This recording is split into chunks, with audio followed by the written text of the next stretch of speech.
Hello everyone. इस video में हम प्रोसेसिंग ऑपरेशंस के बारे में पढ़ेंगे।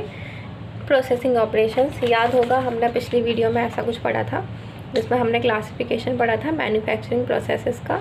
तो उसमें हमारा जो सबसे फर्स्ट जो था वो प्रोसेसिंग ऑपरेशंस ही था। तो वही प्रोसेसिंग ऑपरेशंस को हम अब थोड़ा डीपली पढ़ेंगे, थोड़ा अच्छे से पढ़ेंगे। तो उससे पहले वीडियो में आगे बढ़ने से पहले सब्सक्राइब कर दो मेरे चैनल को। तो चलो स्टार्ट करते हैं। तो प्रोसेसिंग ऑपरेशंस क्या होते हैं?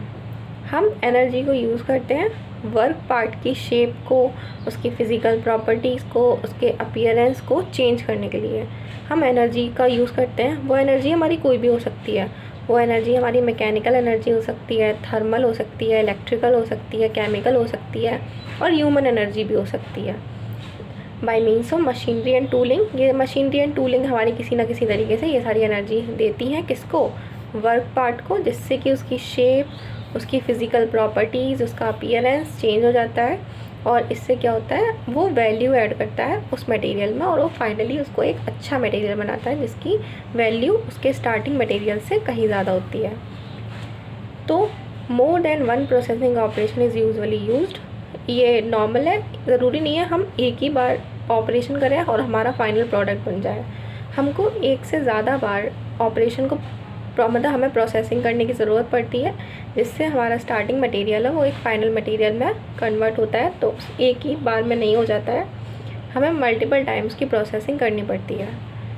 उसके बाद आ जाती है हमारी categories of processing operations. Categories हमने पढ़ी थी, क्या क्या पढ़ी थी हमने कैटेगरीज? ये पढ़ी थी ना, shaping, property enhancing, surface processing operations. तो यही चीज़ें यहाँ पे लिखी हुई हैं। तो शेपिंग में हमारा आ जाएगा हमारा कास्टिंग, फोर्जिंग, मशीनिंग। ठीक है, कास्टिंग, फोर्जिंग, मशीनिंग बताऊंगी आगे, लेकिन इन तीनों चीज़ों से हम क्या करते हैं, अपने वर्क मटेरियल को शेप देते हैं, डिज़ायर्ड शेप। ठीक है, फिर आता है हमारा प्रॉपर्टी एनहेंसिंग ऑपरेशन।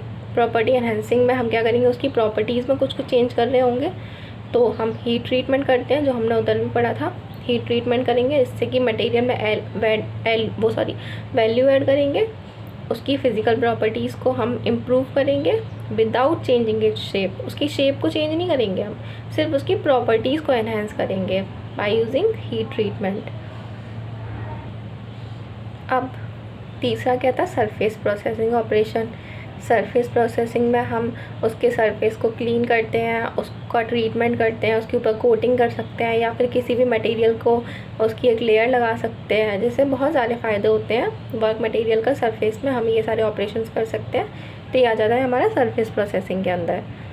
उसके बाद आ जाती है हमारी शेपिंग प्रोसेस। ठीक है, अब हम क्या कर रहे हैं, हमने प्रोसेसिंग ऑपरेशंस पढ़ ले, ये तीनों पढ़ा, अब हम शेपिंग ऑपरेशंस के अंदर घुसेंगे। ठीक है, शेपिंग ऑपरेशंस हमारे क्लासिफिकेशन पहले इसकी दी गई है, स्टार्टिंग मटेरियल का किस स्टेट में है उसके बेसिस पे ये क्लासिफिकेशन है। तो पहला आ जाता है हमारा सॉलिडिफिकेशन प्रोसेसेस। सॉलिडिफिकेशन प्रोसेसेस में क्या होगा कि हमारा जो स्टार्टिंग मटेरियल होगा वो या तो हीटेड, लिक्विड या फिर सेमी फ्लूइड होगा। ठीक है, या तो वो लिक्विड फॉर्म में होगा हमारा मटेरियल जिससे हम स्टार्ट कर रहे हैं, या फिर थोड़ा सेमी लिक्विड, समझो सेमी लिक्विड मतलब थोड़ा गाढ़ा टाइप, जिसकी विस्कोसिटी थोड़ी ज़्यादा होगी, उस टाइप में होगा। That cools and solidifies to form the part geometry, जिसको हम ठंडा करेंगे और सॉलिडिफाई करेंगे और हम अपनी जो भी शेप हमें रिक्वायर्ड होगी वो हम ले लेंगे। या आगे और डिटेल में आएंगे ये चारों प्रोसेसेस। ठीक है, पर्टिकुलेट प्रोसेसिंग। पर्टिकुलेट प्रोसेसिंग में क्या होगा, स्टार्टिंग मटेरियल हमारा पाउडर होगा, हमारा एक पाउडर होगा। अब हम आगे देखेंगे कि कैसे इस पाउडर से हम फाइनल प्रोडक्ट बनाएंगे, लेकिन इसमें हमारा स्टार्टिंग मटेरियल पाउडर होता है। Deformation processes.